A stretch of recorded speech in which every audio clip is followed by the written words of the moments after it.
शेरी वहाँ पे पूछना किसी को, वहाँ पे शेरी लिखा भी। जमीन सरकार ले और वो ऐसे ही पड़ी रहे तो जमीन या तो उसके असली मालिक को वापस दी जाए।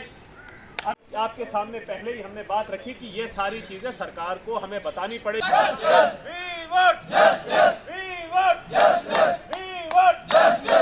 मेरे भाइयों, इतिहास गवाह है, बेरोजगार नौजवानों का ये नारा है, साला वोट हमारा है, साला वोट हमारा है, राबर का ये नारा है, साला वोट हमारा है।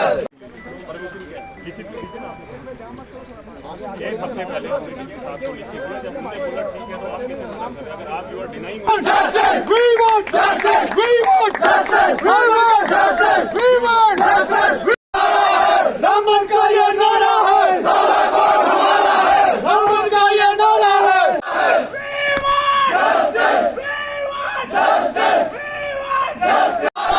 रामन का ये नारा है, साला वोट हमारा है। We want justice.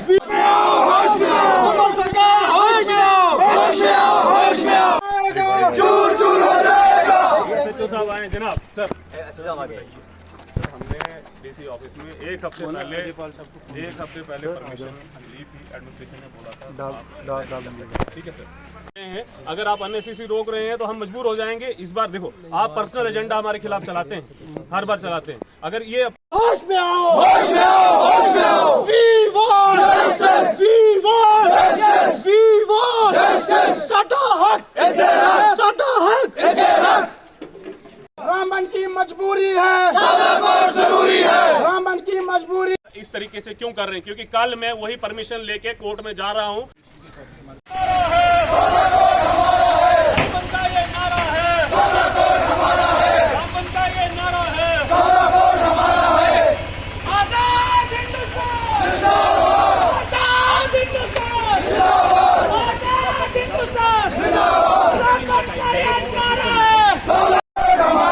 मतलब हमें टाइमलाइन बताइए ना, आप इसे सुनिए आप फारूक साहब एक लेटर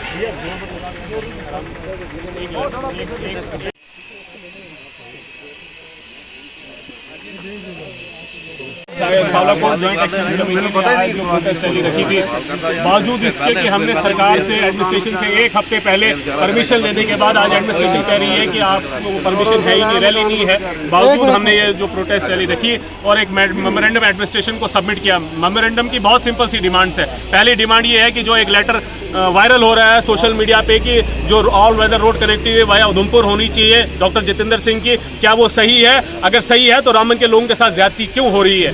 दूसरी बात ये है कि जो टेंडर है वो हर महीने डेट बढ़ रही है, ऐसा क्यों हो रहा है? उसकी एक फिक्स टाइमलाइन हो। तीसरी बात ये है कि यहाँ से जो आप जानते हैं कि टंगर में अभी ये जो सावला कोट है वहाँ बन रहा है, मगर उससे 2-3 किलोमीटर आगे लेने की बात हो रही है। उसमें क्या क्लैरिटी है? एडमिनिस्ट्रेशन हमें क्लैरिफाई करे। चौथा ये है कि बहुत से साल पहले लोगों की ज़मीन यहाँ पर एक्वायर की गई थी, वो अनयूज्ड है। कानून के हिसाब से या उसको वापस दिया जाए या आज का रेट दिया जाए, मतलब फेयर कंपनसेशन एक्ट के हिसाब से दिया जाए। रिहेबिलिटेशन पॉलिसी, जो फेयर कंपनसेशन एक्ट में रिहेबिलिटेशन पॉलिसी है उसके हिसाब से दिया जाए। जो अफेक्टेड फैमिलीज है उनको सिक्योरिटी दी जाए, रिहेबिलिट किया जाए। और आखिरी पॉइंट है कि इस प्रोजेक्ट में रामबन का जो है पहला हक होना चाहिए, रामबन के लोकल्स का, क्योंकि लेक जो बन रही है 88% जो सबमर्ज हो रहा है वो रामबन की लाखों हेक्टर जमीन यहाँ पर होगी। इन सारे इश्यूज को लेकर आज हमने एडमिनिस्ट्रेशन को एक मेमोरेंडम सबमिट किया, प्रोटेस्ट है, और हमने उनको कहा है कि आप हमें विद इन टाइम फ्रेम बता दीजिए, वरना इस मूवमेंट को हम इंटेंसिफाई करेंगे। क्योंकि रामबन का एक ही नारा है, रामबन का एक ही नारा है। एम्प्लॉयमेंट जो अफेक्टेड फैमिलीज है उनका पहला हक है, उनको सबसे मिलना चाहिए। जिनकी ज़मीनें वहाँ पर जाएंगी उनको कंपनसेशन फेयर कंपनसेशन एक्ट के हिसाब से मिलना चाहिए। जिनके घर तबाह बर्बाद होने चाहिए उनको सरकार रिहेबिलिट करे, अच्छी ज़मीन दे, अच्छी जगह घर बना के दे। और जो लोग हैं उनका फर्स्ट एम्प्लॉयमेंट का हक होना चाहिए, भले इसके कि पूरे डिस्ट्रिक्ट रामबन के लोगों का पहला हक होना चाहिए। क्यों? क्योंकि आप देखते हैं कि रामबन में सिर्फ प्रोजेक्ट से प्रोजेक्ट हुए हैं। नेशनल हाईवे हो तो रामबन का नुकसान हुआ, इन्वायरमेंटल डिग्रेडेशन हुई, रेलवे की वजह से रामबन का नुकसान हुआ, आप बगलियार प्रोजेक्ट में रामबन की वजह से नुकसान हुआ। आज सावला कोट नुकसान रामबन से है। और फायदा और कोई ले, ये हम होने नहीं देंगे। रामबन एक आवाज में ये कह रहा है में वही चीज होगी जो कानून के अंदर होगी, और ऐसा कोई भी इशू जो रामबन से सांवला कोर्ट को आगे लेने की बात या रामबन के नाइंसाफी की बात होगी वो बिल्कुल बर्दाश्त नहीं की जाएगी। और आने वाले टाइम में अगर एडमिनिस्ट्रेशन क्लियरिफाई नहीं करती है तो our movement will intensify. Memorandum administrative official यहाँ पर आए थे क्योंकि आज संडे था, वो आए, हमने उनको सबमिट किया है और उनको कहा है विद इन टाइम फ्रेम आप अपना जवाब हमें दीजिए और क्लियरिटी दीजिए।